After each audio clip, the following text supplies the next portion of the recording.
best boxing podcast in the world.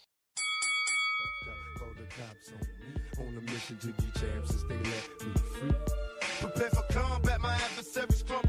Face it, I got a reputation for damage. Busters get ready to rumble. They lock me in a cell, have me trapped in a living hell. Though not guilty, I'm still in jail. Brother, I serve my time like a soldier. Maintain composure. My shadow boxing the fight to the death, busting boulders. Every boxer with a pair of gloves. Best give up love. Here's a man from the makings of a thug. A lethal weapon, mind sharp. And in my heart, there's a wish to shake the world with the flurry of my black fist. Now once a high school dropout, now I'm the $1 million champ. Who's the next to get knocked out? Straight out of Brooklyn and worldwide. What's going on, everybody? Another episode of CSBS Show. I'm here, my boy JP. JP, what's up, man? You know what we're going to talk about today. All right, this is a very special, unspecial 300th episode, JP 300 motherfucking episodes, man. Can you believe it? No, I'm old now, man. My hair has gone. Well, my hair wasn't here, but that's not the point.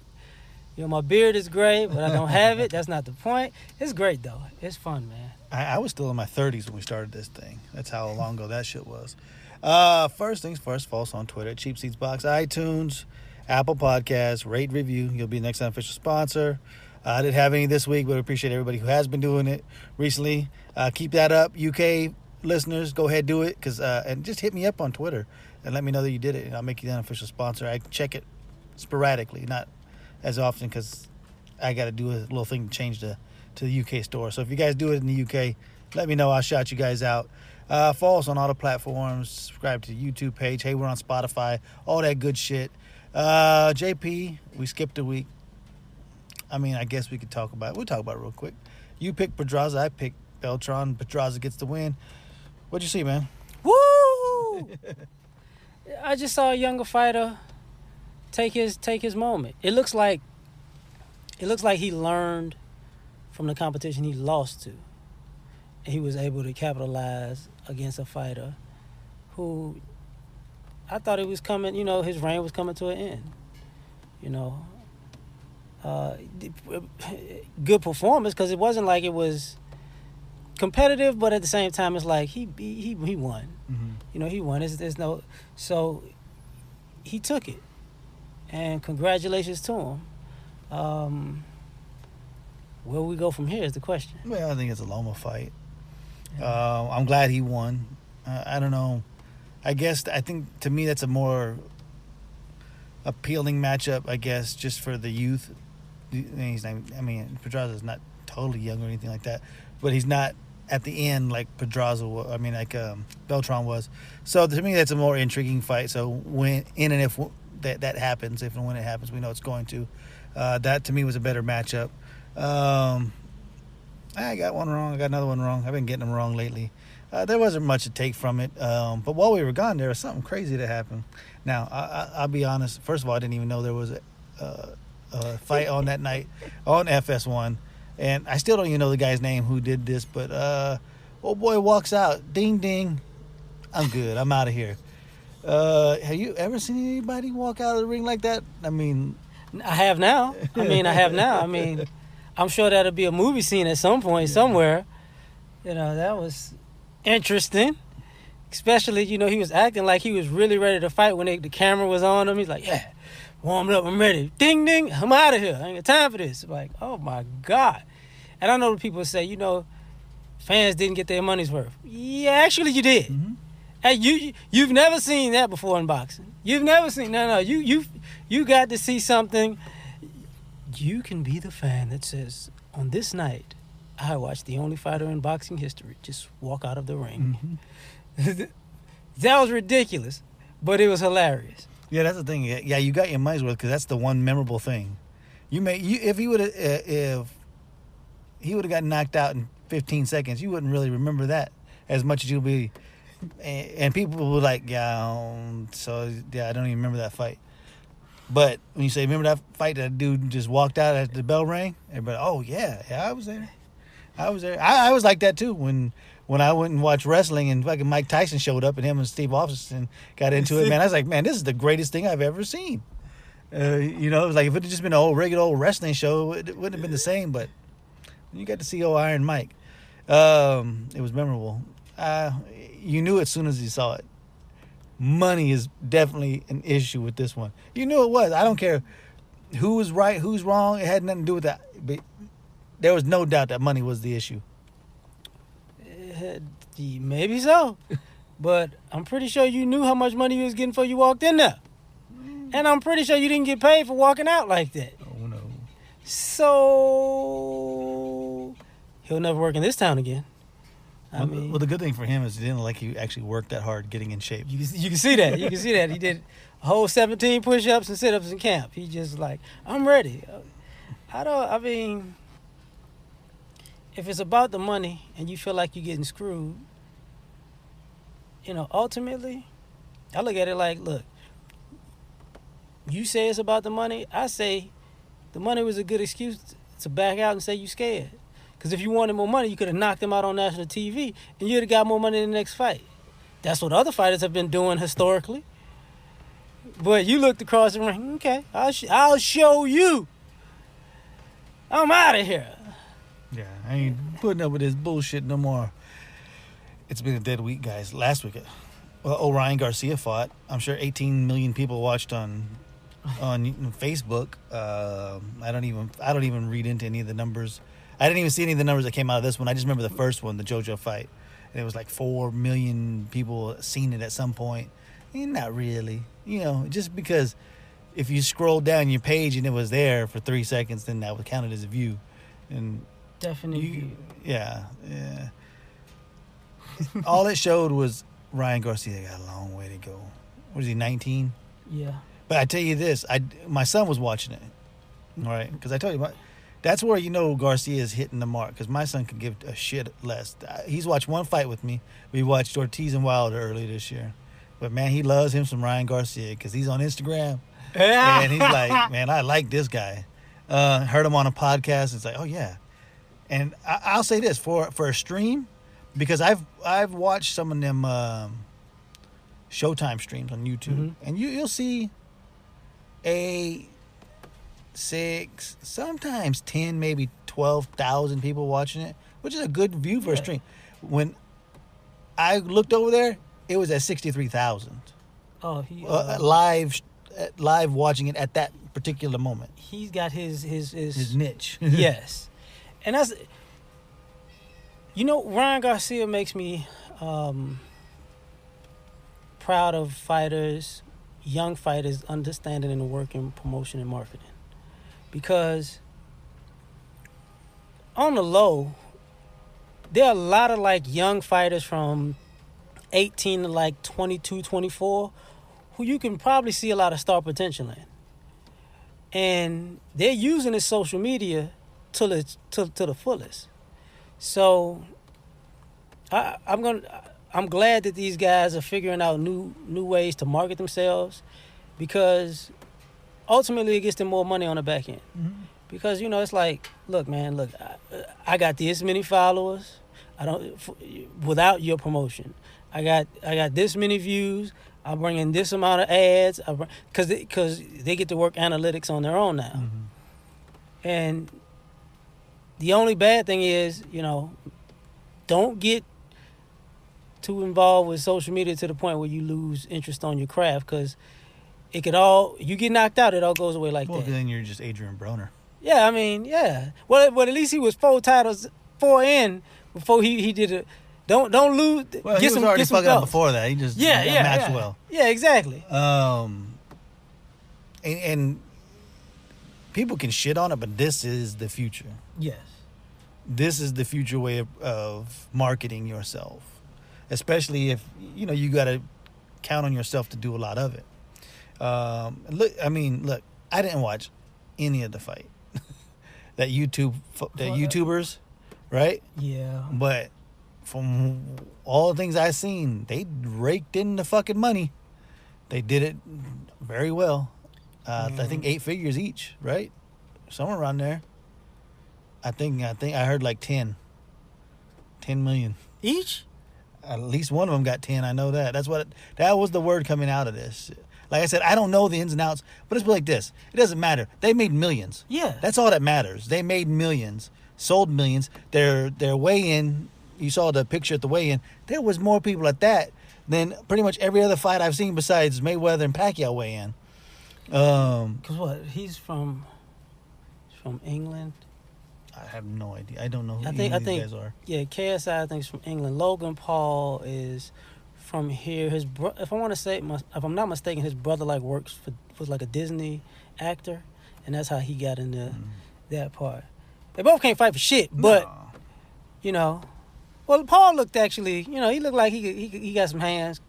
KSI had a moment or two, you know what I'm saying? I didn't see any. Like Yeah, it's that's interesting, and it's a good thing for boxing, and it's a bad thing for boxing, cause guys are professionals. Like, think about this. Okay,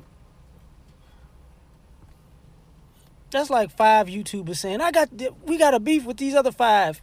Now we're gonna sell out Madison Square Garden for the championship. And you be like, what?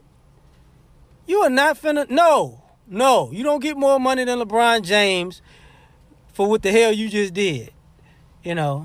But that's the way it goes. And if they can sell it out, they can sell the tickets. I guess they can sell the tickets, right? Yeah. I'll say this: I watched as much of this as I did Mayweather and McGregor.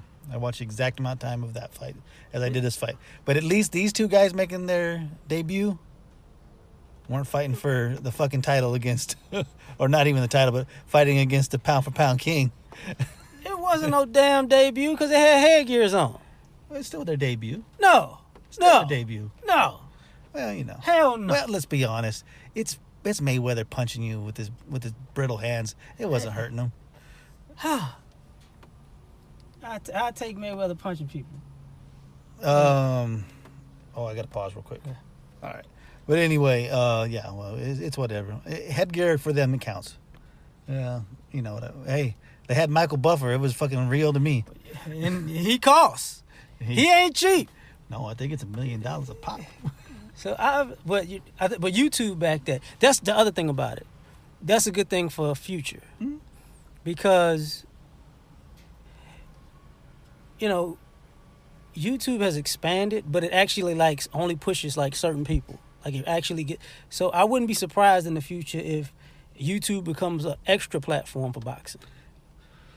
I was thinking the same thing because it's easier to monetize YouTube because they have an actual pay structure at this point compared to the other platforms right now, and they know. Listen, we're going to get at least so many commercial spots in between rounds. I mean, they know they got 1 minute, so they can throw like 2 15-second, who knows how much that is for them, but get 15-second ads that are going to play because you can't skip it because it's a live broadcast. And now you start selling ads that way. That's a way to do it. Somebody is going to use YouTube. It's just a matter of when. And I will hope fighters jump on the bandwagon and be pioneers with it, because I think it'll be a great move. I think it'll be a real good move. So just like what other platform? There are other platforms. I think what is it called? Twitch. Yeah, Twitch is probably. So because they use them anyways to stream. So just go right to the direct source.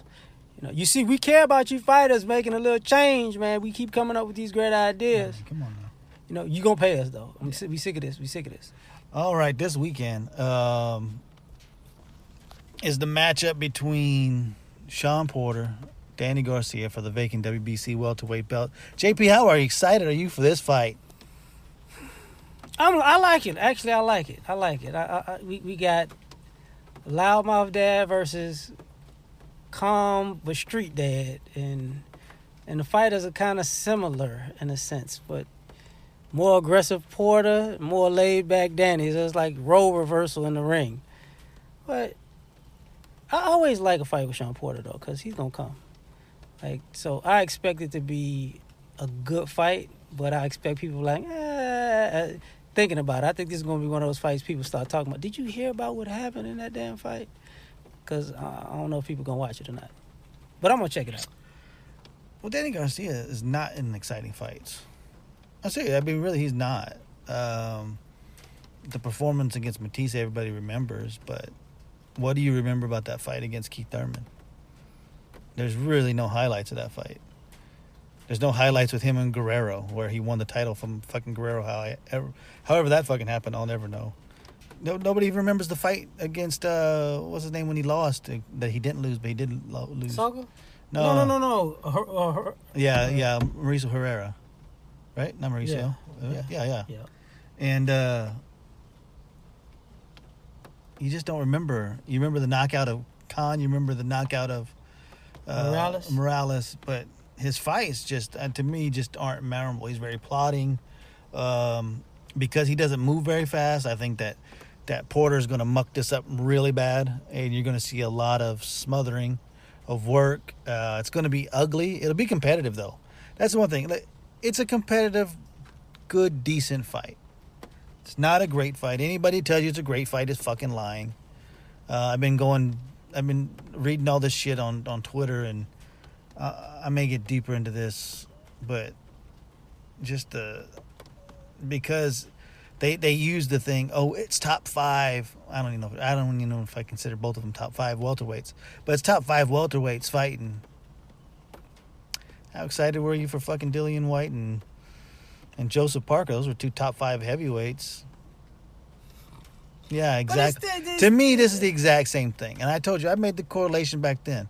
People are going to make a big deal about this here, and it's not. Just like people made a big deal about that fight over there, and it wasn't. We have no delusion that whoever wins this fight is going to give Spence or Crawford any kind of challenge. We already know neither one of them can beat Keith Thurman. So it is what it is. A nice fight. They'll pick up a title, yippee, and then they'll fight Spence maybe eventually, and then they'll be talking about, oh, what a great fight. It's a unification. It's a unification of 2 guys who got beat by Keith Thurman, who still has a title. But like I said, this is the fight for 4th place. Whoever gets excited about the 4th place, that's still top 5. Yeah, it's still top 5. Yeah, exactly. It's like, do you remember who finished 3rd in the AFC West last year? Nope. That's pretty much what this is. It's simple because the welterweight division is very, very shallow. Just like the heavyweight division it's a 3. Right now it's 3 people and everybody else in the heavyweight division. Very similar to the welterweight division because Fury still is throwing himself in there, and until he gets beat, you kind of have to put him in there. You know. Yeah.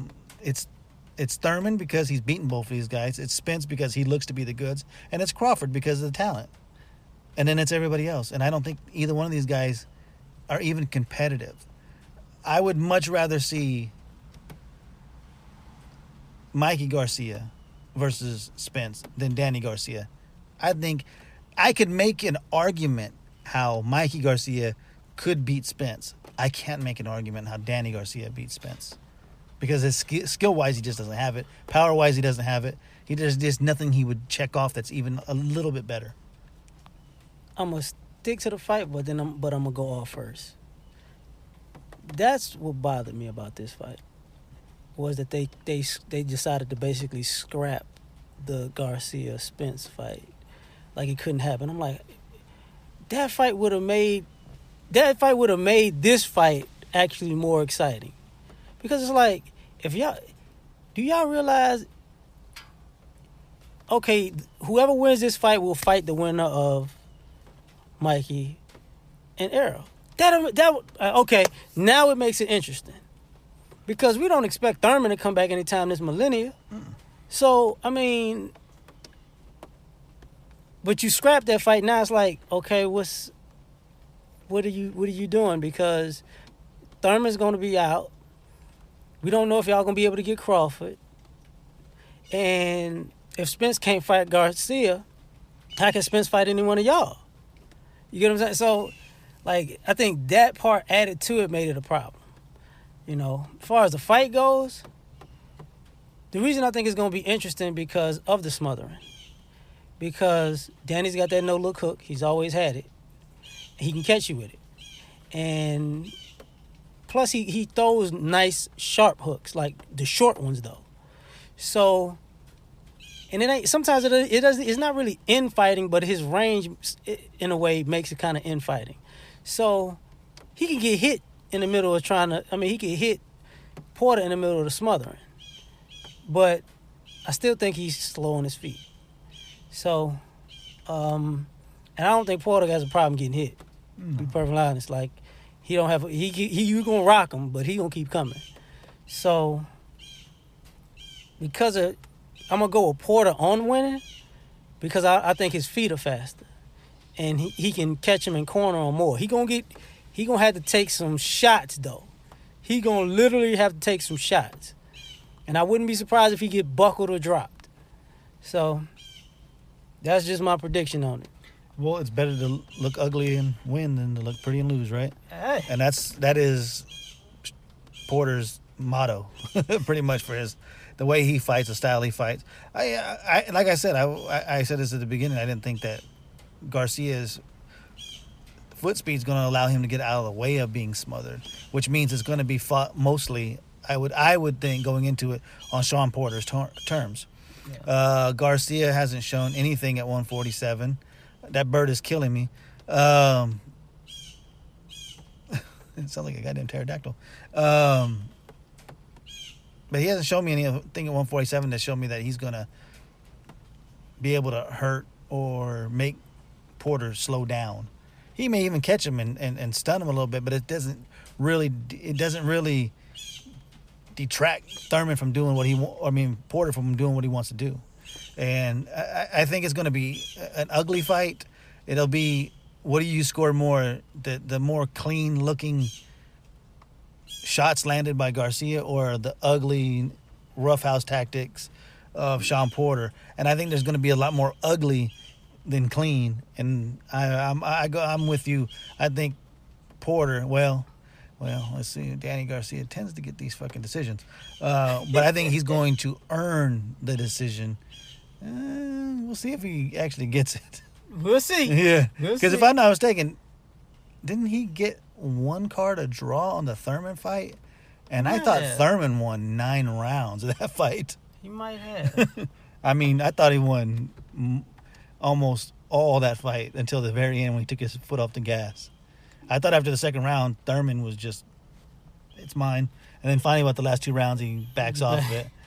Okay, so you can give him 4 rounds. You give Danny 4 rounds. It wasn't a close fight. I thought it was an easy victory. And he still got a draw on 1 card. If I'm not mistaken, that fight is not memorable.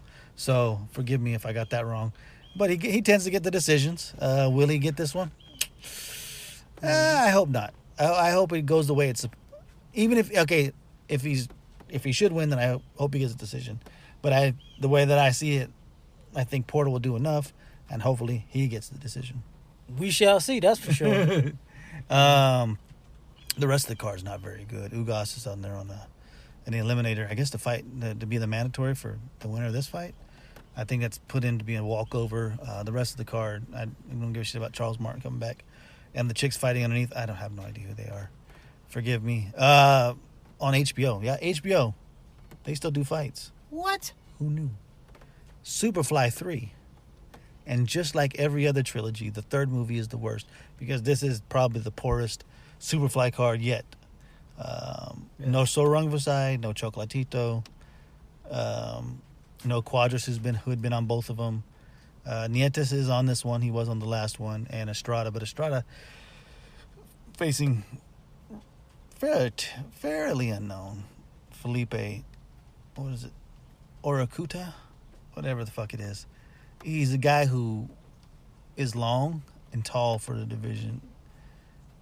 But anytime he stepped up to competition, has gotten beaten. He's only done it 3 times. Twice against Omar Narvaez, lost. Nothing wrong with that. But more recently, he lost to Jose Cayetano, who's not that good, and lost that fight. So, to me, this just has the making of an ass whooping where Estrada gets a stoppage. Maybe not a knockdown stoppage where the referee stops it or the corner stops it by the 9th or 10th round. The only thing that could stop this and make this just be a nice 12-round ass whipping is the fact that, we'll just call him Felipe, is a bigger guy naturally, 5'9", has fought in as high as 119, 120. So he's a bigger guy, so maybe Estrada doesn't get to him that way, but there's no doubt Estrada wins this fight. Ass whipping.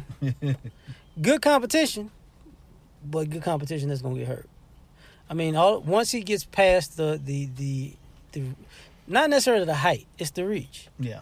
I mean, think about it. If Estrada just does one of those tactical things where you go, I'm going to back up and make you come to me, then it's over fast.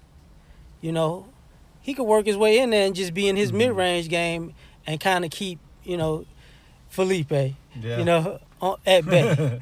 So it's just set up for him to win. You know, it's set up for him to win. I wish the other fighters were on the card because, I mean, what?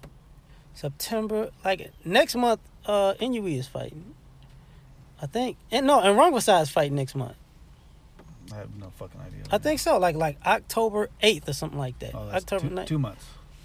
No, it's September. Oh, September. Son of a bitch, I'm a month behind. Yeah. That's next month. So it's like, yeah, y'all could have put that together. Y'all could have put that together.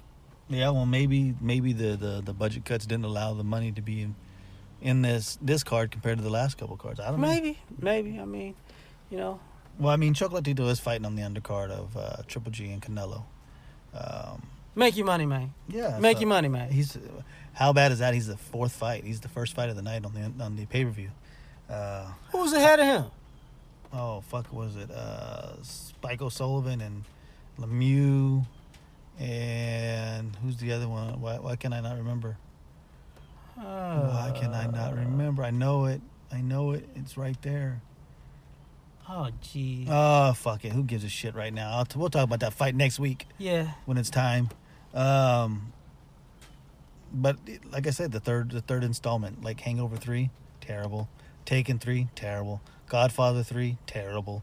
That's just how the third part of any trilogy is. Just terrible. What was Rocky 3? Rocky 3 was okay. Did the Expendables have a 3? That was clever. Yeah, they had a 3. Yeah, they had a 3. Wasn't that bad? See, yeah, but it still had already lost its magic. I'm throwing Jason and Freddy out. I'm looking for, you know, I'm trying. I mean, I guess if Rocky 3 is your favorite, if Clubber Lang was... Blade 3, yeah. No, Blade 3 had Triple H in it. Nope, already lost me.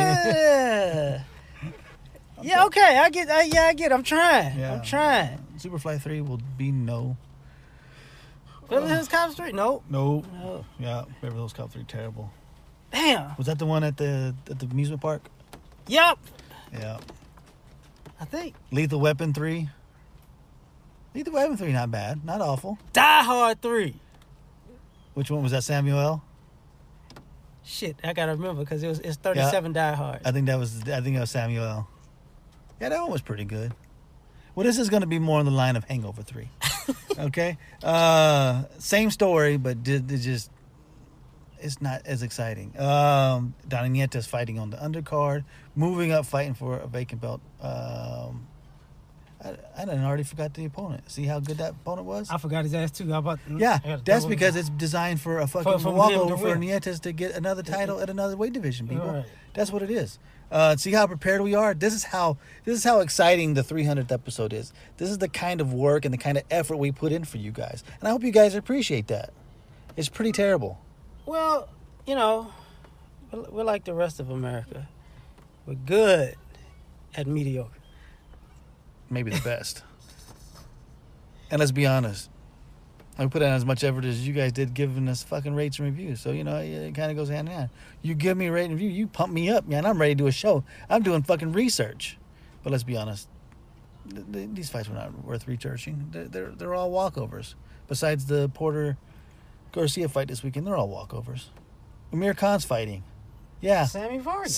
Samuel Vargas, the same guy who lost to Danny Garcia, right? That was his in-between fight? I think so. Yeah. Amir Khan destroys him. Didn't even know he was fighting. Who knew? Is there anybody else fighting that we don't that just came out of nowhere? I'm working on it. No, nobody I'm worthwhile. still trying to remember who Nietes is fighting. I'm like, come on, it's in here somewhere. And then click for more. Yeah, you guys see, I get a pass. His name is Aston Martin. Yeah, not Martin. Yeah, whatever. This is what I'm talking about. This McWilliams Royo also in a walkover bout. These are all walkover bouts, people. That's what this was lined up to be. There's no other way around it. HBO doing what HBO's been doing all year, giving you very mediocre fights. The best card they'll have all year will be a pay-per-view. Actually, that's going to go for both. I mean, Wilder and Ortiz may be the best fight on Showtime, but their biggest marquee matchup will be Wilder and Fury, and it'll also be on pay-per-view. And so we're going back to pay-per-view being the... Because remember, even Spence and Garcia talked about being pay-per-view. I got a little something to add for a quick topic. You see, we're back to what happens when you don't have a plan. I'm not talking about us. Mm-hmm. I'm talking about boxing. It looks like they don't have a plan. They have no, if this fight goes this way, we can go this way with it. Because what's basically happening, and I'm not going to lie, for most of this year, that's what's been aggravating about boxing, is you can't necessarily know you can't gauge what can probably happen next, even though the fighters are there, the stars could line up, quote unquote, the money should be right. But what you're seeing is a lot of just throw something out there.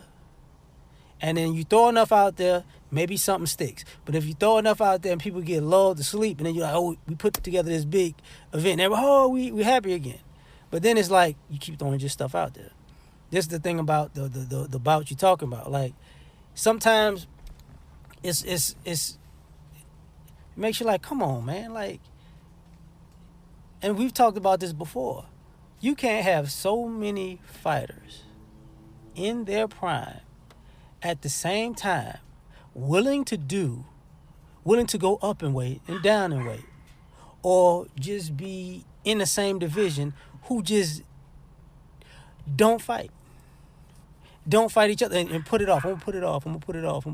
It's not the time. When is the time? Because what's happening now is, even the backdrop of this Porter Garcia fight, what is the problem with it? Maybe 2 years, 3 years too late. Maybe. This would have worked better a couple of years ago. That was the knock with Thurman. He was always putting stuff off. Spence and Spence and Garcia got to pay for that because, oh man, they want to make it happen right now. Deontay Wilder and Joshua. Oh, it's gonna happen. It's gonna happen after the Avengers 5s come out. Like, man, we ain't got time for this. And these guys and these promotional companies. This why to me, just watching or looking at boxing, even quote unquote the business part, y'all don't want to make money, because y'all don't want to take risk. And y'all don't want to get a bigger fan base because y'all don't want to take risk.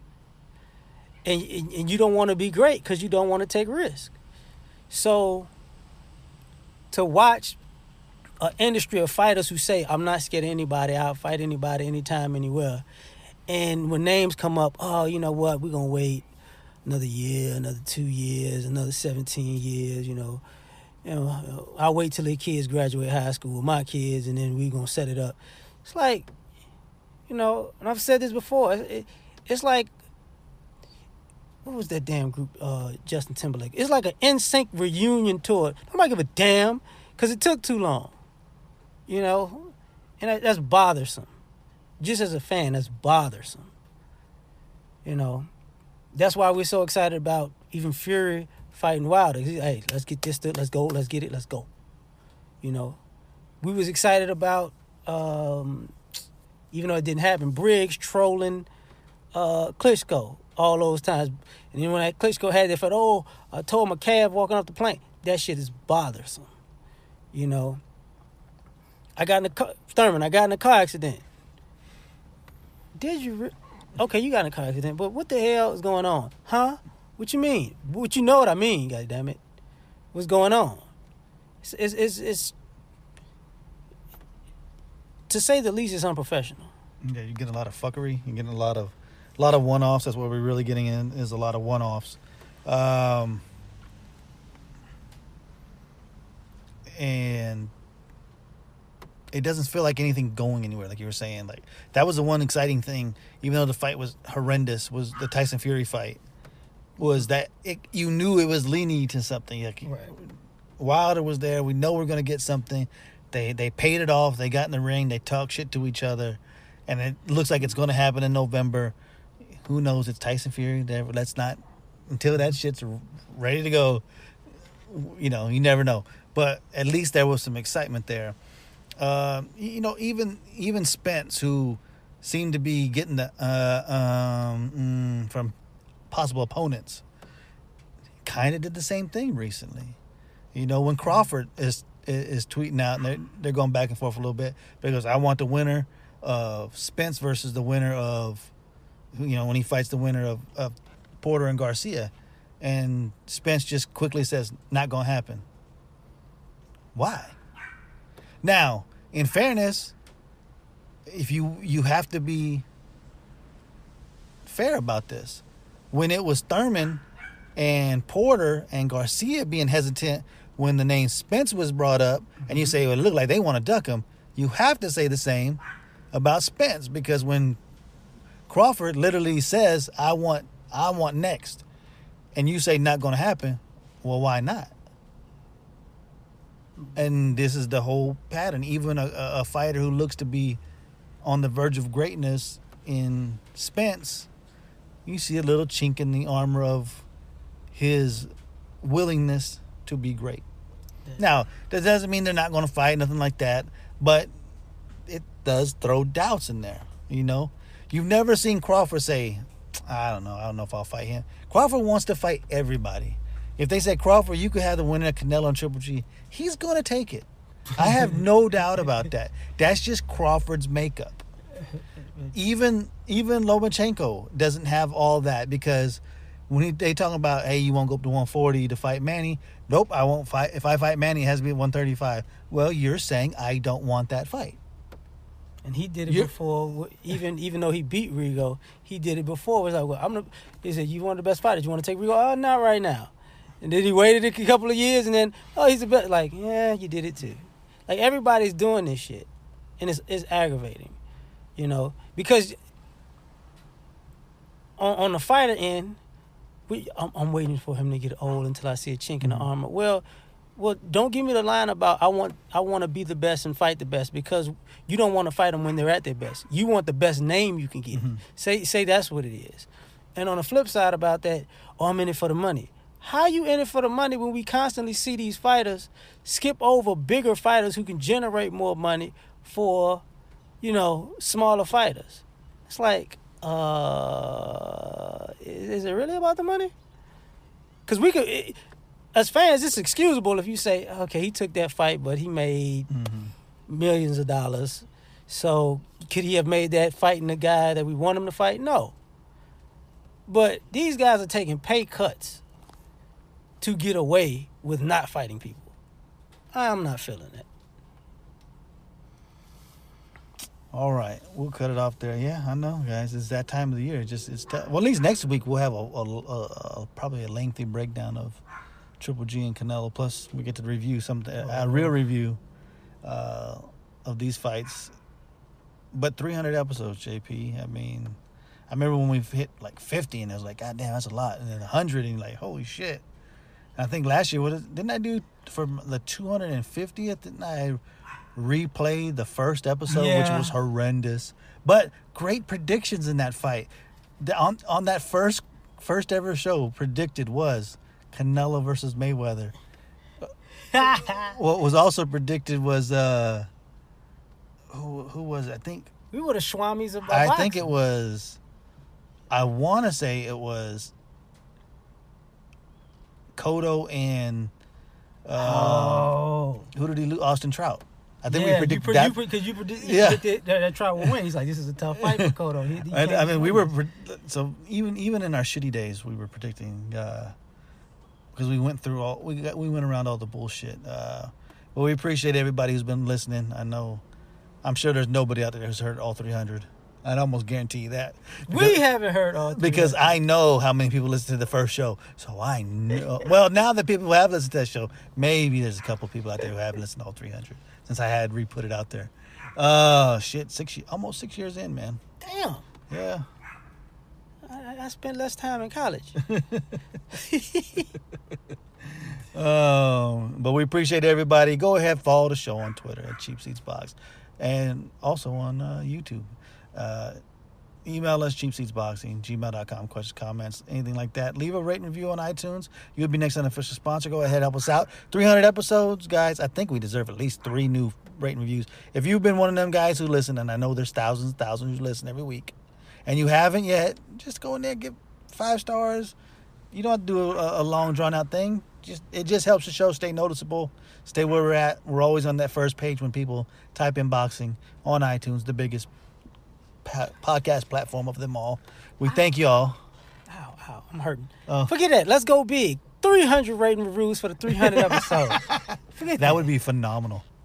Yeah, you want me to say it? Yeah, go for it. This is where the fighters fight, the fans commentate. And we do it just like you with Cheap Seats. We ain't buy no tickets, goddammit. Peace.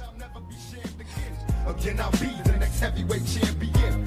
Crazy, but no one can fade me. I'm the product of the projects. Lost and crazy. Throw your hands up, Mr. Bruno. Ride. Big Mike Tyson about to brutalize that ass tonight. No hesitation for the whole nation. I'll beat that ass so bad I'll probably violate probation. Through demonstration as I strategize information. Intent to kill, so it's real like I'm catching cases. Let the world know I planted